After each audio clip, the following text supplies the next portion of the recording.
L'homme qui a vendu sa parole, version simplifiée et puissante. 1. Le jeune homme trop sûr de lui. Il y a longtemps, au royaume de Dangsomé, vivait un jeune homme nommé Kanjo. Il était fort, intelligent, mais il avait un défaut terrible.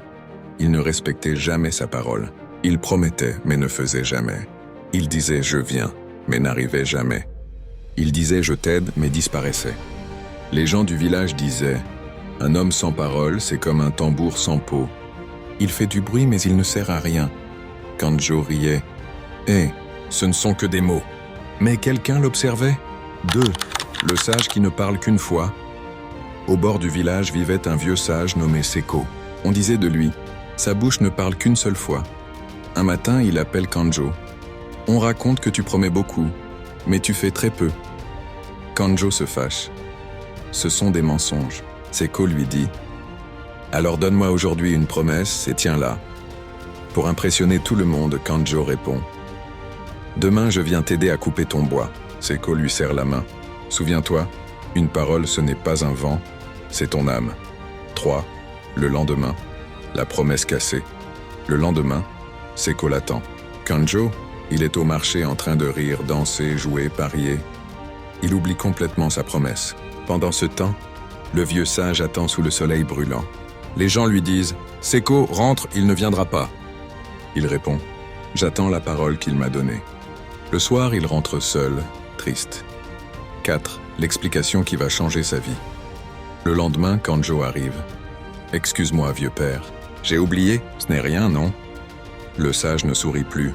Il trace un cercle dans la terre. « Regarde, ça, c'est ta réputation. » Il enlève un morceau. « Et ça, c'est ce qui manque depuis hier. » Kanjo rigole. « Ce n'est qu'un dessin dans le sable. » Seko le regarde droit dans les yeux. « Non, Kanjo. Quand tu ne tiens pas ta parole, c'est ton image qui se casse. L'argent perdu se retrouve. La force perdue revient.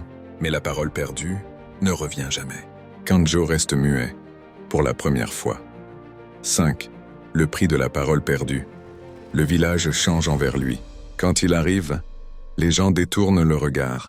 Quand il demande un service, personne ne répond. Quand il parle, personne ne l'écoute. « Pourquoi écouter un homme qui ne tient rien ?» dit-on. Kanjo comprend enfin. Perdre la confiance, c'est perdre tout. 6. Les 40 jours de transformation. Un soir, Kanjo retourne chez Seko. « Dis-moi comment réparer ma parole. » Seko répond « Pas avec ta bouche, avec tes actes. » Il lui dit « Pendant 40 jours, tu ne promets que ce que tu es capable de faire. Et tu tiendras chaque promesse comme un engagement sacré. » Pendant 40 jours, Kanjo parle moins. Il agit plus, il aide sans se vanter. Il respecte chaque promesse. Et peu à peu, les gens recommencent à croire en lui. 7. La grande leçon.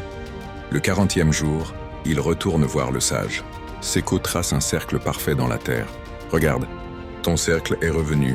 Tu as retrouvé ta parole. » Puis il dit une phrase que Kanjo n'oubliera jamais. « Un homme n'est pas riche par ce qu'il possède.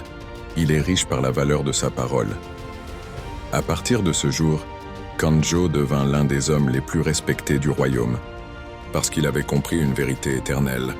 La parole, c'est la dignité. La confiance vaut plus que l'or. Les promesses se prouvent par les actes. Si cette histoire t'a touché, si elle t'a inspiré, si elle t'a rappelé la valeur de la parole et l'importance de l'honneur, abonne-toi, like très fort, partage partout. TikTok, Facebook, WhatsApp, Instagram, YouTube. Pour que cette leçon voyage dans le monde entier.